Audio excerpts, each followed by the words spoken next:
Vamos a dar inicio hoy a la primera sesión de Escuela de Espectadores etapa 2015. Estamos sumamente agradecidos a Cultura de Miraflores, a la Gerencia de Cultura de la Municipalidad de Miraflores, por el apoyo que le brinda a la Asociación Iberoamericana de Artes y Letras para dar continuidad a este espacio que inició el año pasado, en el que dialogamos, nos reunimos para conversar, para analizar obras de teatro de nuestra cartelera. Escuela de Espectadores pretende de alguna manera ser un puente entre quienes hacen las obras de teatro, quienes las crean, escriben, dirigen, actúan, y quienes las espectan, quienes las consumen. Eso incluye en este puente de que une dos orillas a en cierta medida mediadores. Esos mediadores vendrían a ser pues, los críticos, las personas que de alguna manera han intentado generar una opinión más o menos articulada de ideas sobre las obras. Para esta ocasión, Escuela de Espectadores ha invitado a Claudia Sacha y a Nicolás Fantinato. Claudia Sacha es la autora de la obra En Vitrina, que es la obra que nos va a ocupar, que tiene de elenco a tres importantes actores, a Úrsula Mármol, a Césica Bernasconi, quienes ambas no han podido por distintas razones acompañarnos aquí con su presencia, y a Nicolás Fantinato, que es el actor que hace un papel del que ya vamos a hablar en esos momentos. Yo quisiera darles la bienvenida y agradecerles muy especialmente a ambos por acompañarnos en este relanzamiento 2015 de Escuela de Espectadores. Gracias Claudia, gracias Nico por estar aquí. Y gracias también por ofrecernos la oportunidad de hablar de una obra peruana. Hace algunos años esto era una cosa poco probable, que cuando programáramos, si hubiésemos programado hace 10, 12, 15 años, una sesión semanal para hablar sobre obras de cartelera, no hubiera pasado que la mayoría o que un número significativo de ellas sean de dramaturgia propia, de dramaturgia peruana. Y eso creo, de alguna manera, es algo que tenemos que a priori celebrar. Y celebrar más si es que estas obras entregadas a la cartelera son de una factura notable, son unos aportes más interesantes al acervo dramatúrgico nuestro. Entonces, entrando en materia, yo quisiera empezar dándole la palabra a la autora. La autora intentaba explicarme, yo que estoy medio torpe esta noche, no terminaba de entender cómo surge, cómo es el proceso creativo de la obra. Yo le pido que a ella que nos explique, y ahora prometo que sí la voy a entender. Claro. Gracias. Esa pregunta parece fácil, pero no es fácil. ¿Cómo fue el proceso? En realidad yo le comentaba a Percy que esta obra surge de una inquietud mía y de Césica Bernasconi de trabajar juntas. Esto se nos ocurrió hacia mediados del año pasado. Y la propuesta fue hagamos todas juntas. ¿Qué? No se sabe. Y entonces en el proceso de compartir los temas que nos preocupaban a los dos, que nos interesaban a los dos, fue surgiendo esta idea de estos tres actores enfrentados a este casting horroroso. Y cómo responden a eso, ¿no? Y de hacer esta comedia negra sobre el teatro, ¿no? Sobre uno de los aspectos del teatro. No es la primera vez que te ocupas en tu dramaturgia de uno de los problemas de la vida teatral, ¿no? En Sangre en Sangre, esta deliciosa pieza teatral brevísima además, que fue parte de una obra mayor que hilvanaba varias microobras, que se llamó La vida en 2 horas, ¿no? Sí, La vida en 2 horas, que dirigió Alberto Isola por los 50 años del Duque. Allí también te ocupabas, digo, de un problema de la vida de los actores. Claro, y ahí un poco el estímulo fue bastante más claro. Ahí Alberto convocó a un grupo de dramaturgos y nos pidió escribir una obra breve, brevísima, sobre el teatro, lo que quieran del teatro. Y lo primero que a mí se me ocurrió es qué tema me da para una cosa cortita que quiera tratar, que no pueda tratar en algo grande. Y lo primero que se me vino a la mente fue los malditos celulares. Entonces ahí salió sangre que salió. Sí, yo recuerdo haber estado en el estreno de la obra y que la verdad, estuve a punto de intervenir junto con alguien a apagar el celular. Estaba armada para eso, en realidad estaba armada para motivar la acción y luego motivar. Y sí que lo consiguió, Entonces, digamos que no es la primera vez, por eso yo digo que te ocupas de un problema y ahora te has preocupado y te has ocupado de desarrollar lo que, no sé si sabemos de qué trata la obra, lo que sería un alucinadísimo casting, súper sui generis, llevado a extremos en algunos momentos, ¿no? Con el que vemos sufrir a los actores que hacen de actores, ¿no? Nicolás nos podrá dar fe de eso, ¿no es cierto? Vamos, me decía Claudia también antes de empezar la sesión con el público que ya tenías en mente quiénes iban a actuar en la obra. Claro, es que cuando se nos ocurrió la idea, una de las primeras cosas que vinieron a la mente fue con quién queríamos trabajar, y en base a eso se armó la idea. Y eso es un poco lo que de una forma u otra a mí me viene pasando hace muchos años, que yo tengo siempre el elenco primero y en base a eso se construye la obra. A mí eso me gusta mucho, porque es como yo te comentaba, es como hacer un saco que va a tener que usar otra gente después, pero el primer saco lo haces a medida y sabes para quién lo haces. Para mí es interesante. Sin ninguna duda. Antes de pasar a preguntarle algunas cosas a Nico que queremos saber que nos cuente, recuérdanos, Lorenita, las obras que ha escrito. O sea, Claudia tiene, si no hemos contado mal, en vitrina es tu 17ª obra teatral, ¿cierto? Desde clásicos del año 96, ¿no?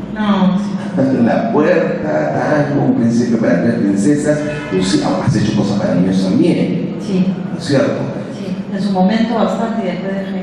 Claro, luego has también coescrito con Diego Lahoz, con Eduardo de nada menos, ¿no? Y bueno, hasta en vitrina, que es la obra que nos ocupa. ¿Qué cosas le podrías identificar que uniría en vitrina con tus obras anteriores? El centro es un tema que me interesa tocar siempre. Un tema expresado a través de un conflicto entre una serie de personajes, pero siempre el inicio como un tema. Y la otra, creo, importante, que se repite en todas, es el encierro. Siempre encerrados, no necesariamente encerrados en un calabozo, pero digamos, obras sin cortes, obras.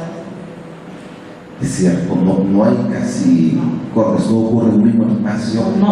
Ni siquiera casi, no hay cortes. En todas las últimas, por lo menos, y a excepciones son Heró, pero porque en esa hay otro autor de por medio, pero digamos en las mías, no hay cortes. Claro, eso es cierto. En Lucía creo que también había cortes. Claro, pero es el primer experiencia de la Ok. Nicolás, maestro Nicolás Fantinato, usted siempre está bien en escena. ¿Cómo le hace? Estábamos revisando aquí las obras en las que has participado y mira, he visto algunas, creo que varias de las que tú has actuado. Me acuerdo con Fusiones allí en el Teatro de Lucía también, ¿no? Los Locos Adams, donde haces un tío Lucas, que ya quisiera el actor que hizo de tío Lucas en Estados Unidos. O sea, donde hay manejo del cuerpo, donde hay manejo de la caracterización. Y estaba revisando tu trayectoria como actor, ¿no? Digamos que tú, si no me equivoco, no es que hayas hecho estudios sesudísimos de teatro, como tu personaje sí lo dice. Pero maestría.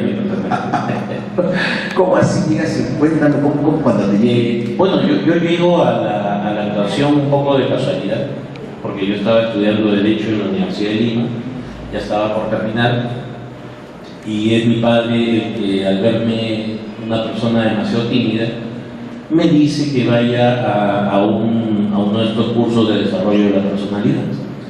Entonces me metí en este curso en el Centro Peruano de Teatro, del señor Eduardo Navarro, y el señor Eduardo Navarro no sé qué habrá visto en mí, que me becó para estudiar teatro. O sea, él me becó y ahí estuve 3 años estudiando actuación. No sé qué me vio, pues, qué habrá sido, ¿no? Porque yo solamente quería ser un abogado que ya hablara, ¿no? Nada más. Ese era lo único. Y ya has terminado siendo un actor que a veces funge de abogado. De hobby ahora hago de abogado. Pero es una gran ganancia para el teatro, ¿no? Y en Vitrina, Nicolás, ¿cómo haces tú para elegir un papel? Con la trayectoria que tú tienes y con la cantidad de producciones que hay en la ciudad, que no es ideal, pero que de hecho hay mucha más que la que había antes, yo me imagino que tú eres un actor al que le llega más de una propuesta en simultáneo, a veces por lo menos. ¿Qué tiene que tener un papel y qué tuvo tu papel en Vitrina para tú decir, yo quiero hacer eso? Bueno, primero que el teatro, como sabemos, pues demanda mucho tiempo, digamos, se hace más por amor, por pasión que por otra cosa. Entonces, lo primero que yo siempre digo, digamos, es que sea entre amigos. A mí me encanta que sea entre amigos. O sea, ¿por qué? Porque me siento mucho mejor, ya desde ahí se empieza con un buen ambiente y la creación va a surgir así mucho más fácil, ¿no? La creación del personaje. Porque si, digamos, estamos en un ambiente hostil, un ambiente en donde uno va forzado, uno dice, me tengo que levantarme a ensayar, no, entonces ahí ya uno está en pierde, ¿no? Entonces, ¿para qué vas? ¿Para qué lo haces? En cambio, en este caso puedo reunirme con Úrsula, que ya la conocí hace años, con Césica, que ya les he dicho, para mí mi segundo hogar es el Teatro de Lucía, porque ahí me tratan, me quieren mucho, entonces es un gusto estar con ellas. Y además que Claudita, que ya también la conocía, ahí hicimos una remembranza, ¿no? De La Mauta, cuando se grababa Casó con mi hermano, ¿no? ¡Wow! Entonces ya nos conocíamos con Claudita, entonces la oportunidad de trabajar y hacer una de sus obras, un honor, y ya pues salió algo muy simpático. Y además con Carlitos Mesta, porque también nos une una amistad muy bonita. Es cierto, ¿no? La dirección de Carlos Mesta. Y ahora hablaremos, porque hay personas aquí que han visto la obra. Justo está Carly Serrano, Sergio Velarde, Santiago Soberón también, que justo coincidió en la función en la que estuvimos nosotros, que son quienes yo reconozco que ahora vamos a entrar más en materia. Pero acabas de decir, Nicolás, algo que me parece súper interesante, ¿no? Una de las primeras cosas es elegir una obra en la que vas a saber, que sabes que vas a trabajar con amigos, con gente con la que vas a crear un microuniverso, digamos, donde el afecto está por lo menos ya garantizado, donde la amistad está. Que además se nota en escena, es algo que no se puede ocultar. Cuando un elenco se lleva bien, el público lo nota, lo ve automáticamente. Cuando hay alguna rencilla, alguna cosa, el público también se da cuenta. Sí, o sea, es imposible ocultar esas cosas. Es muy interesante porque incluso, yo estoy de acuerdo con él, no sé si ustedes, ¿no? Pero yo creo que eso se nota incluso en una obra como esta, en la que hacen de actores que en algunos casos se odian. ¿Sí? Aún así, el afecto que hay en los actores permite una energía, una especie de aura que lo hace digerible, ¿no? Si yo puedo suscribir eso para mí de mis épocas, ¿no? Y además la obra, pues, todo sucede de una manera tan veloz, o sea, empieza, digamos, a un ritmo y termina en una vorágine que para nosotros como actores, pues, terminamos movidos, digamos, ¿no? O sea, nos cuesta, después de terminar la función, nos cuesta varios minutos regresar nuevamente a nuestro estado así de tranquilidad. Porque es de muchísima exigencia, inclusive física. Así es. ¿No? Inclusive física. A mí me ha sorprendido, yo lo he visto 2 veces. La vi en la primera semana, a la que asistí, y quisiera decirlo, con dos actorazos uruguayos, Miriam Telles y Alejandro Martínez, que salieron encantados con la obra, que incluso la han pedido para tratar de montarla allá, ¿no? Me consta su entusiasmo, sus ganas, su alegría, su satisfacción como espectadores. Hablaron con Carlos, también lo felicitaron, que estuviste tú también, me acuerdo. Sí. Bueno, para nosotros fue un honor, ¿no?, recibir a dos actores de la talla de ellos, y sobre todo que te halaguen y que te digan cosas bonitas, ¿no? Porque a veces pues, los compañeros somos un poco esquivos para hacer ¿cómo se llama? Halagos, ¿no? Entonces ahí a mí me maravilló, y de verdad me sentí muy contento, ¿no? Porque está reconociendo el trabajo de los tres, de los cuatro, de los cinco, en realidad, ¿no? Exacto, de todo el equipo, es cierto, los que están en escena, los que están tras de ella, ¿no? Estoy de acuerdo. Y la segunda vez que la vi, que ha sido hace pocos días, ¿no? Noté algo que quizás no había notado en la primera función, ¿no? Que es que es súper demandante también en lo físico, ¿no? En lo emocional, en lo físico. Hay una entrega visceral, ¿no? Que bueno, se contiene y está allí en la dimensión justa. Creo que porque son tres actores de muy buen nivel y hay una buena mano de dirección, ¿no? Pero veo que también entre el público que nos acompaña hay gente de teatro, está Ruth, que es también una dramaturga. Ojalá que podamos dentro de poco hablar también de cuáles son los procesos que llevan a una dramaturga en coger una idea como la que ha tenido Claudia y convertirla en esta pieza, ¿no? Pero antes de eso me gustaría ir abriendo un poco el diálogo, si están de acuerdo. Sergio, cuéntanos un poquito de tu experiencia como espectador frente a la obra. Gracias. Buenas noches. Bueno, primero felicitarlos, me divertí mucho con la función. Y bueno, tengo dos preguntas. Yo me sentí muy identificado también porque estoy metido en el mundo del teatro. A los dos, Claudia, que es directora, también Nicolás, que tiene esa experiencia en dirección, ¿qué tienen ustedes en común con este director de cine? Es decir, que tienen algo en común. Y la segunda pregunta sería, tratan ustedes un tema muy importante para los actores, que es la competencia entre los colegas, ¿no? Si ustedes sienten que están en competencia, o en todo caso alguna anécdota que hayan tenido. Gracias. A ver, yo en realidad como directora tengo una hora de experiencia nomás encima, o sea que no creo que puedo opinar mucho por ahí. En todo caso, si de esa experiencia tengo que basarme en nada que ver con ese loco. Pero en todo caso sí me identifico con sentirse mirado, un microscopio diseccionado, elegido, seleccionado como grano para luego ver si te votan o no te votan. Y es más, cuando por ahí me preguntan, oye, pero te has metido primero con los actores, ¿y por qué no hablas de los dramaturgos, no? Y mi respuesta es bien dura y es, bueno, que si hago una obra sobre los problemas de los dramaturgos en el Perú, peruanos en el Perú, tendría que durar 1 minuto. No, el problema contigo es que eres peruano, gracias. Sí, o sea, no hay más que hablar. Y sí creo que es un poco el ambiente en el que vivimos, ¿no? De estar todo el tiempo luchando por algo que incluso es esta sensación de cada vez que parece que está cerca se aleja un poco más. Y creo que también es una sensación que comparte uno con muchos otros seres humanos, sean del ambiente profesional que sea, ¿no? Esta vida que te hace sentir que ya tienes las cosas y luego te las quites y siempre están, ¿no? como moviéndose más allá. Bueno, Albert Carson es un sádico, ¿no? Es un director bastante exigente.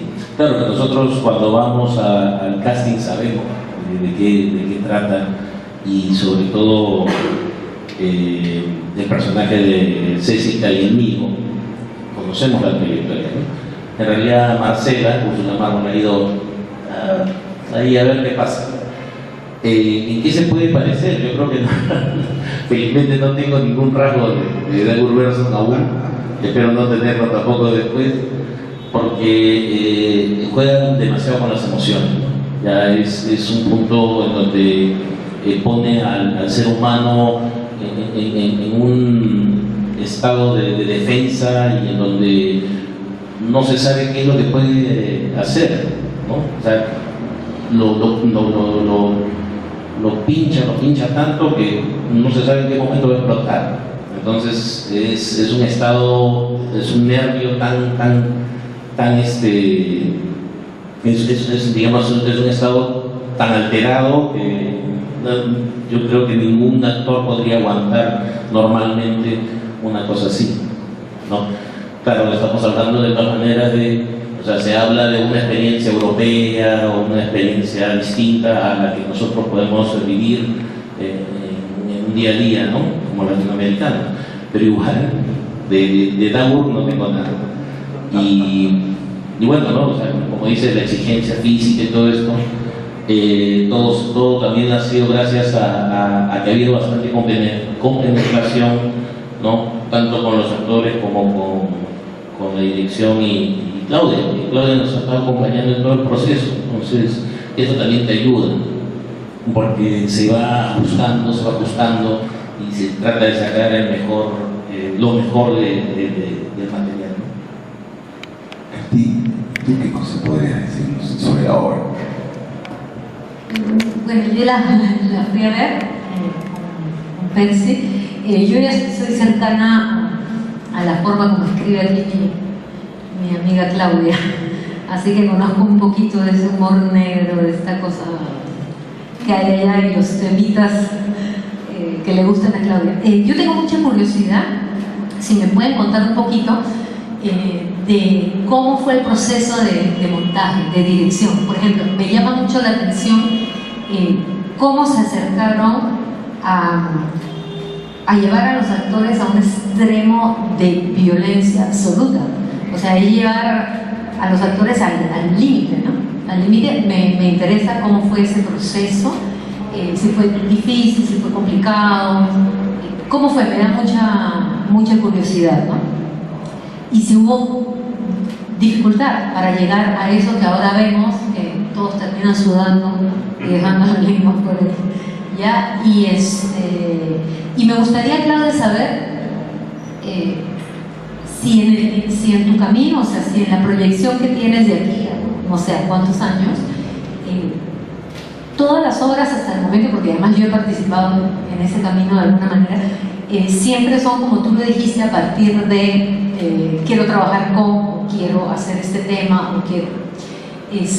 ¿Cómo te ves tú de aquí a un tiempo si ya está en tu mente probar por otro lado en algo que no tenga que ver con actores que ya están, si viene algún tema por ahí rondando de que puedas, si viene algo en el que vayas a romper con esta tradición que ya traes, ¿no?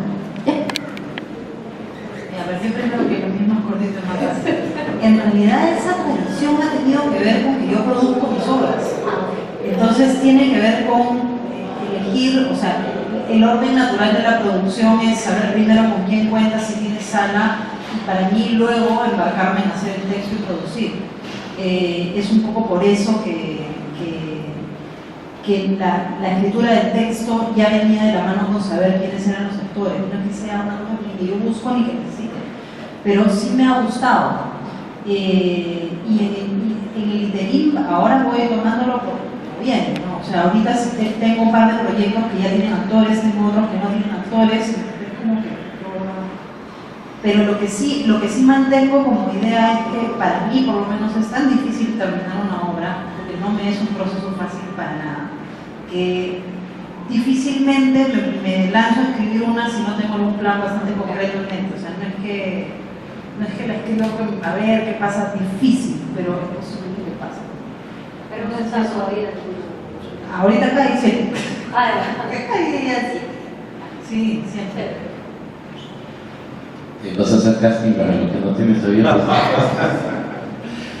Bueno, el proceso fue complicado. Sí, fue complicado porque de los que han ido a ver la obra y han podido ver el resultado final, bueno, es totalmente distinto a lo que al principio se quiso hacer. En mi caso, estuvimos buscando bastante con Carlos en cuanto a velocidades, en cuanto a movimientos, apatía o euforia, etc. O sea, hemos estado buscando extremos para poder tratar de sacar un personaje que llenara las expectativas de lo que estaba escrito. Porque, o sea, de por sí era un tipo muy culto, era un tipo que mejor dicho, es un tipo que tiene mucho conocimiento sobre el teatro, pero que no tiene reconocimiento. O sea, tiene conocimiento, pero no reconocimiento. Entonces, hay cierta frustración también dentro de sus palabras. Entonces, es una combinación muy interesante. Eso hizo también que le pusiéramos bastante empeño para terminar sacando. Y lo mismo que le pasó a Césica o a Úrsula, ¿no? Han estado buscando, y casi al final casi los tres hemos encontrado a los personajes que ustedes ya han visto en la obra. ¿Qué hay opinar de esto? Es interesante el cuento. Bueno, anécdotas, sí, claro. Una te recuerdo. Las figuras, las imágenes que venían, ¿no? De algunos compañeros, no voy a decir los nombres, por supuesto, no voy a decir los nombres, pero venían las imágenes de los compañeros que nos ayudó bastante, ¿eh? Ya en algún momento les daremos su agradecimiento. No, porque o sea, en realidad es así, ¿no? En privado. En privado. No, porque en realidad es así, ¿no? O sea, nosotros como actores siempre vamos recogiendo y de lo que vamos viendo del día a día es lo que guardamos para después utilizarlo en nuestros diferentes personajes.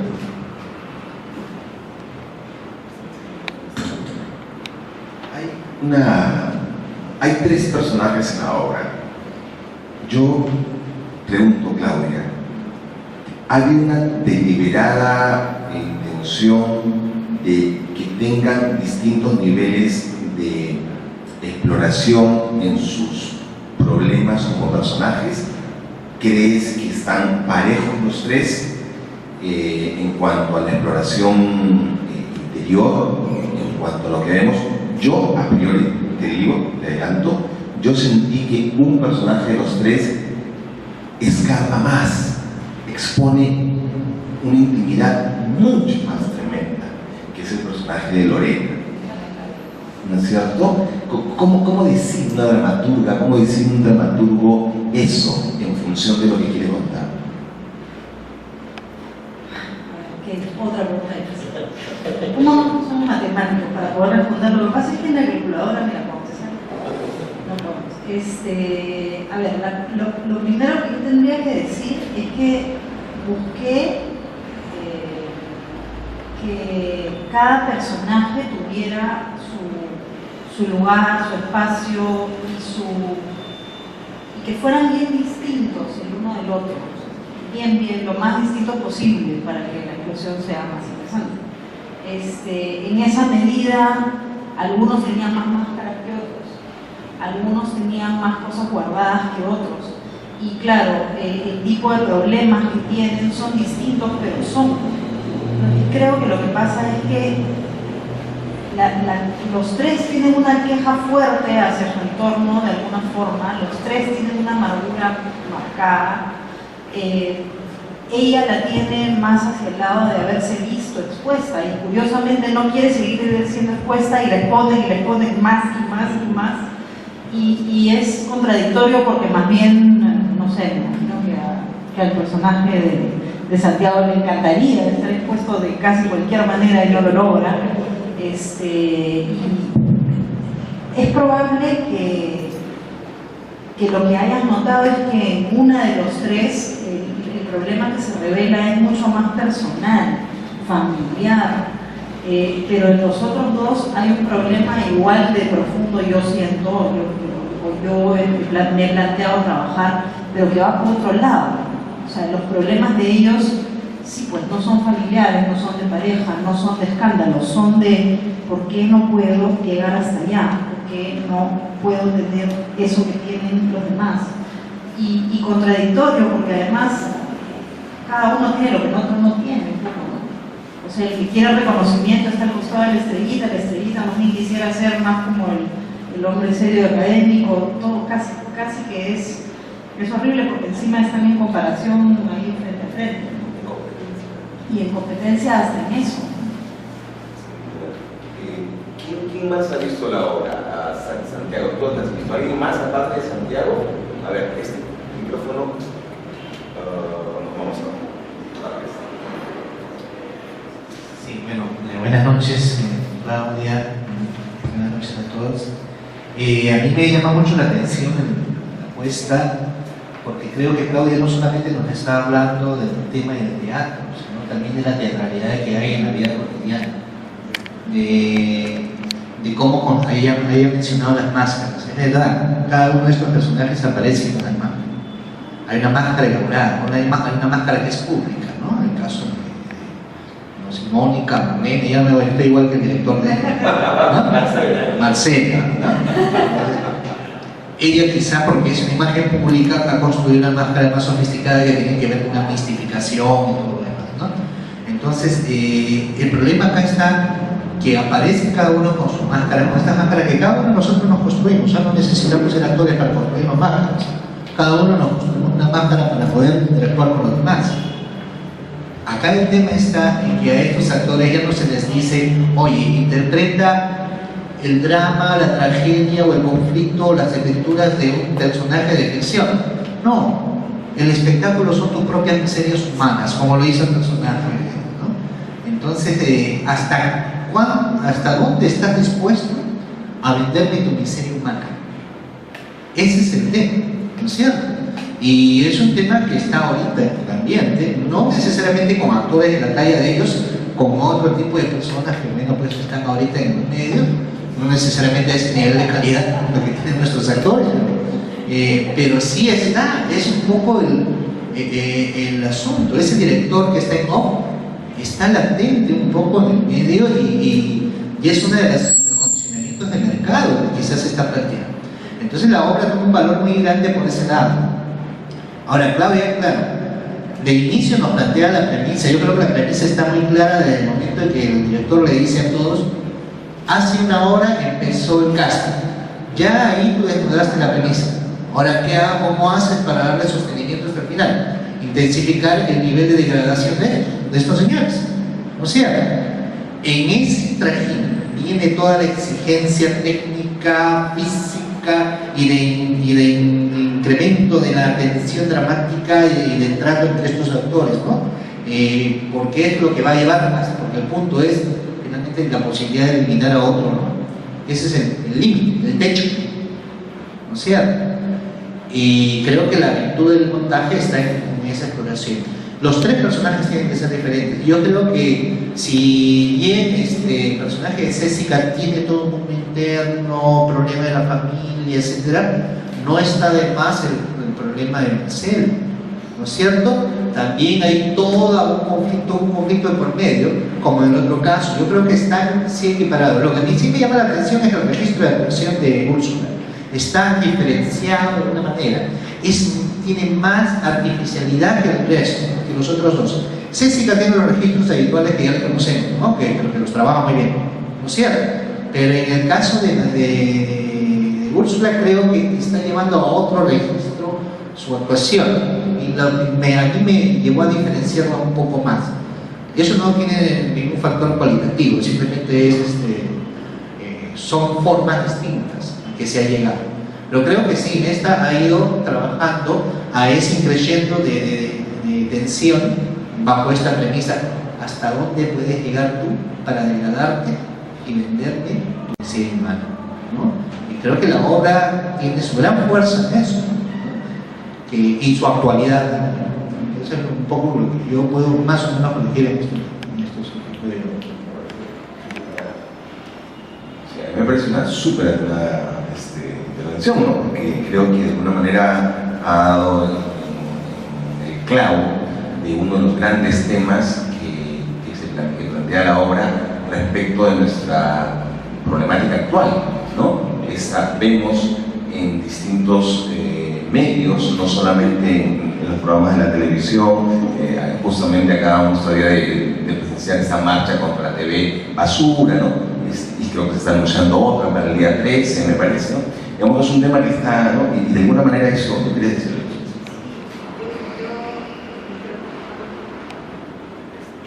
Ahí está. Ya. Yo pienso que también, o por lo menos mi intención es también referirnos a la desesperación de la mayoría de la población ahora de toda edad, a través de la que la vemos desde las redes sociales hasta la calle, de mira, más. O sea, esta desesperación de exhibirlo absolutamente todo para llamar la atención de alguien o de alguienes, a mí me llama mucho la atención también. Cuando estábamos en el proceso, yo les comentaba que yo sentía que eso también era un punto importante de conexión con el público. Claro, los actores se ponen en vitrina porque es su trabajo, pero ¿y nosotros que no es nuestro trabajo, por qué entonces nos ponemos en vitrina todo el tiempo? O sea, y el Facebook y la desesperación del Facebook y el Twitter y el Instagram y el esto y el aquello, ¿no? que es tan fuerte ahora, y que yo siento que también es un grito desesperado por existir a través de la mirada de los demás, una necesidad de que me miren para saber que estoy acá, que es un poco la misma necesidad que tiene naturalmente un actor. Si no te miran,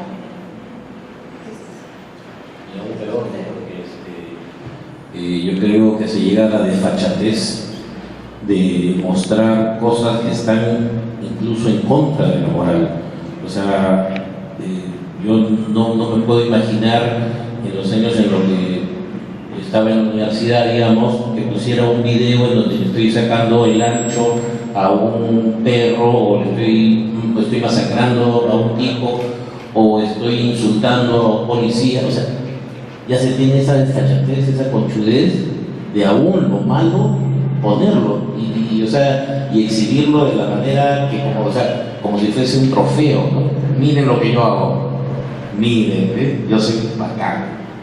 Entonces lamentablemente los valores se están trastocando y no sé cuál va a ser el límite. O sea, de repente para la próxima va a haber un video en donde están asesinando a una persona y va a ser una cosa totalmente... No, claro, los hay, pero todavía no nacionales, digamos, ¿no? Los hay sí en el extranjero, que es mucho más común, pero espero que no suceda eso aquí, ¿no? O sea, que pasen a un tipo rompiéndole la cabeza y lo hagan como una cosa, como una... No, o sea, algo meritorio. O sea, ¿qué mérito puede tener eso? Al revés, deberíamos colgar cosas que realmente ayudar a una persona, rescatar a un animal. Eso es lo que se debería de estar inculcando para que los jóvenes, por eso los jóvenes, los que más ven esto del Instagram, el Facebook y los videos, aprendan, y no aprendan lo malo, aprendan lo bueno. Sin ninguna duda. ¿Alguien más que quiera, por favor, aportar, comentar, preguntar? ¿Alguna persona más? Sergio, ¿quieres agregar algo? Katy, consulta. Tenemos un primer consenso, entonces, ¿no? Creo que la obra, entre los múltiples aportes que pueda tener, hay uno en el que estamos de acuerdo. Ha logrado, a partir de la exposición de la vida de tres actores en un casting, ¿no? Refregarnos la cara, ¿no?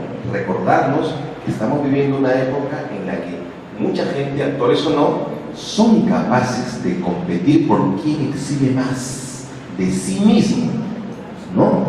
Y muy clara la acotación que hace Santiago, que ni siquiera es a partir de que voy a exhibir mis dotes interpretando un personaje, sino es a partir de que puedo exhibir mi propia intimidad, ventilar mi propia intimidad, y que cuando en algún momento pareciesen cansarse, lanzan la oferta de 5 millones, que podrías haberla puesto en la obra bastante menor, medio milloncito, un cuarto de millón, y hubiera resultado más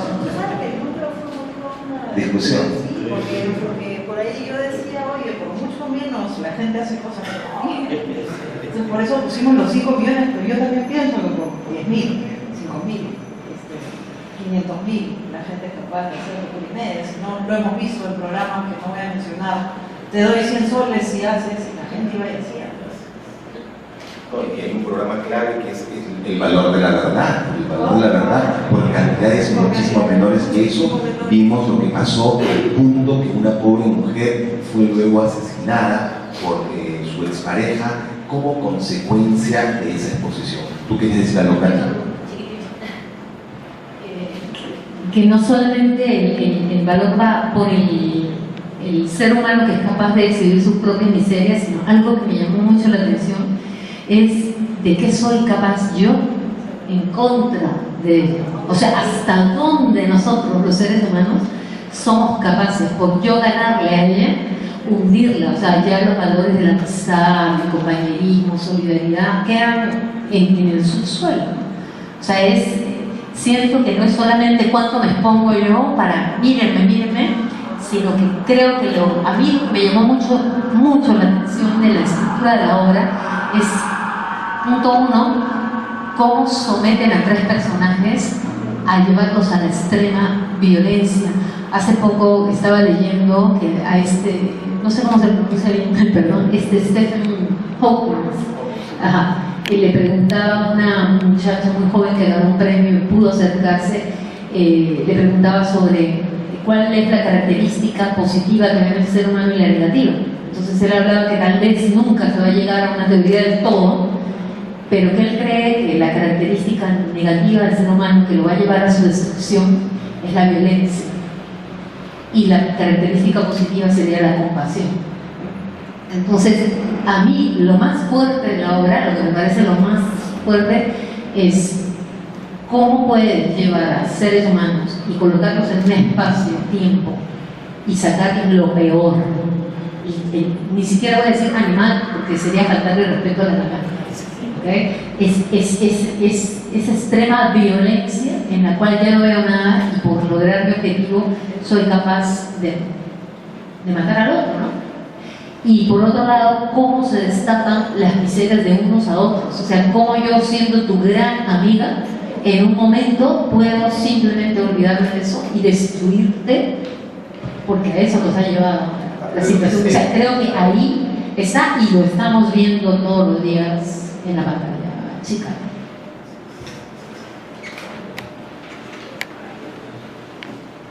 Cuando uno inicia un proceso o un proyecto de cualquier tipo, incluyen esos proyectos artísticos, tiene un ideal, tiene una idea inevitablemente. Cuando uno lo ha concretado, puede cotejar el resultado frente a tu idea. ¿Qué crees, Claudia, que ha logrado esta concreción, este montaje respecto de tus ideas originales, respecto a ese ideal? ¿Y qué crees que no?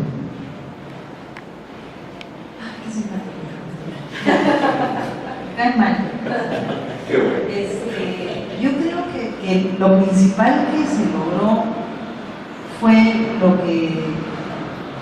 lo que fuimos construyendo Césica y yo, con la idea de qué cosas nos preocupaban, nos movilizaban lo suficiente como para hacer un espectáculo alrededor de eso.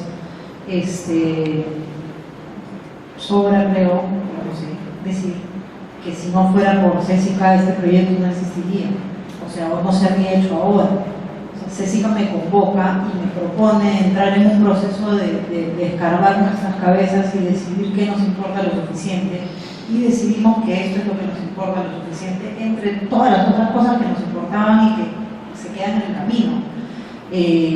Yo creo que una vez que elegimos esa una idea y ese un tema que nos importaba y lo desarrollamos, yo estoy bien contenta con el resultado, debo decir, bien contenta con el resultado. Lo que siempre se queda es lo que se te queda en el camino cuando eliges uno, como en todo en esta vida. Siempre que dices esto, todo lo demás queda fuera. Todo eso que queda fuera es lo que yo siento que, claro, ya no pertenecía a esta obra, pero me gustaría retomarlo en algún momento. Todas las ideas que se fueron quedando en el camino porque tienes que hacer un montón de elecciones de blanco, negro y sí o no cuando estás creando un texto de teatro. No puedes tenerlo todo en una misma obra. Es receta para el desastre. Entonces eso.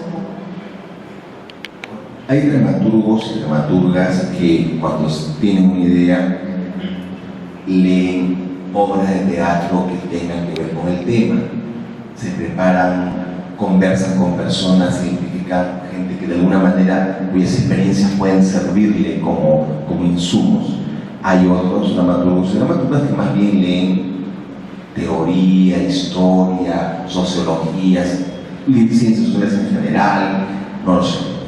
Y hay dramaturgos y dramaturgas que hacen las dos cosas, desde cosas más ligeras como experiencias, testimonios, recogen testimonios y también leen. ¿Qué tipo de dramaturga eres tú, Claudia, cuando tienes una idea y quieres escribir sobre ella? Yo creo que yo recojo todo lo que pueda de todo lo que hay. Si la información viene de personas, vale. Si viene un libro, vale. Si viene una obra, vale. Si viene una música, todo vale. O sea, para mí en un proceso creativo todo estímulo que me sirve y me hace avanzar, vale. No tengo un material de consulta preferido. Estoy atenta a todo. Y entonces, ¿qué viene? De aquí en adelante, Nico, Claudia, ¿qué viene? Cuéntanos, Nicolás. Aparte de que tenemos todavía unas funciones más en vitrina. Sí, todavía nos quedan 5 funciones. Ya esta semana estamos terminando, el 9 es la última. Bueno, después viene el microteatro, que es ahora una novedad. Una novedad acá en nuestro país, pero que tiene cierta pegada, así como en algún momento la impro también lo tuvo, y que todavía tenemos el movimiento de la impro, pero todavía yo siento que, por ejemplo, no ha levantado. En el caso de microteatro hay mucho más rebote, porque ahora se está haciendo desde el punto de vista de terror, de comedia, suspenso, etc. Así que ahí viene, puede estar la segunda temporada de Relatos Siniestros, que es el espacio de Sandro Ventura, y también en el espacio del INSE, que también se va a hacer también microteatro con Manuel Trujillo. Dos programas distintos. Dos programas, uno es comedia, el otro es terror. Y estuviste dirigiendo una obra de Contenedores, ¿no? En Contenedores estuve haciendo Palabra de Dios, que era una comedia también. Claro, claro que tú, ¿qué nos trae tu 2015? Mi 2015 nos trae encierro para escribir, en realidad. O sea, ya este fue mi montaje del 2015 y ahora necesito una buena encerrona porque tengo varios proyectos que terminaron más bien para el 2016. Ya, montajes comprometidos para estrenar el 2016 ya. En esos estoy. Conversados. Sí, conversados. Yo hasta que no vea. Algo que se pueda saber, algo que por lo menos tema, nada, todavía. Pero más de una hasta el 2016. Pues muy bien. ¿Alguien que quiera agregar ya para irnos? Por favor. Bueno, en alusión, buenas noches a todos. No soy de teatro, soy de artes plásticas, pero de la Escuela Nacional de Bellas Artes de Lima y llevamos teatro, pero como cursos generales. Me interesa mucho el proceso creativo, el proceso reflexivo, y lo que quisiera decir con respecto al comentario que se hizo hace un momento, hace un rato, sobre que vivimos en una sociedad que tiene otros valores. Yo quería llamar a reflexión sobre esto, ¿no? Las personas que tenemos más de 35 años hemos sido criados por los padres, generalmente, ¿no? Con algún tipo de figura mayor que sirve de referente, de contención, ¿no? Y de canalización de emociones.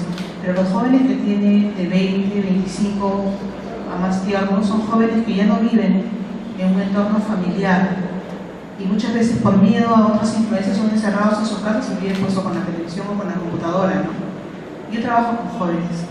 Entonces yo veo que ellos no tienen formas de comunicación, los espacios de socialización que habían antes llamados al parque, al burger, etc. Y el papá te explica, y todo ese proceso ya no existe.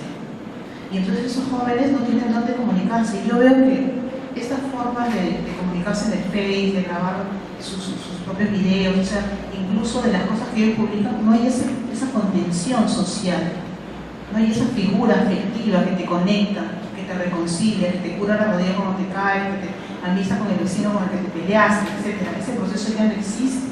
Y esos jóvenes no tienen esa forma de contención. Y su forma de comunicación es esa.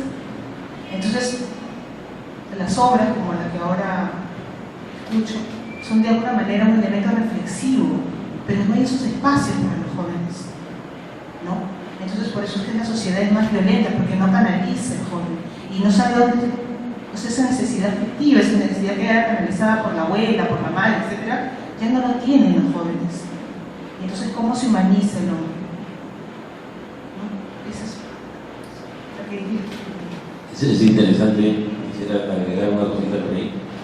Es totalmente cierto, porque antes uno era criado por el abuelo, o sea, si los padres no estaban, estaba el abuelo, estaban los tíos, había un familiar que realmente a uno lo educaba y le enseñaba valores y principios.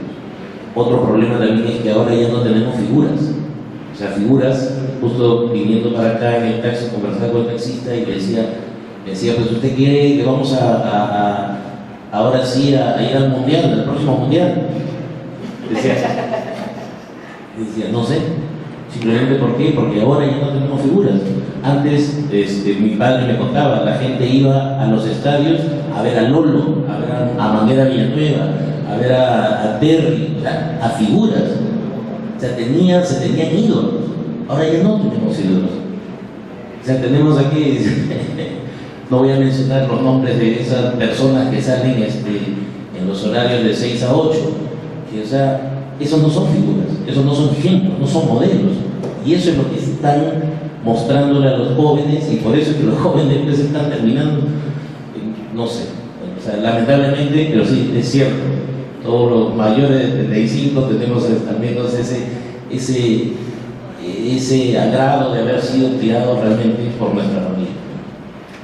Y lo bueno es que el teatro se está ocupando de todos esos temas de alguna manera. En Vitrina es un excelente ejemplo de ello, ¿no? Nos ha demostrado esta conversación que ha logrado poner el dedo en uno de los grandes problemas contemporáneos que aquí no hay, sino aquí nos agobia, ¿no? Y Lorena, ¿cómo estamos de cartelera? Porque tenemos una cartelera suficientemente interesante, ¿no? ¿Tú crees que puedas leerla, por favor?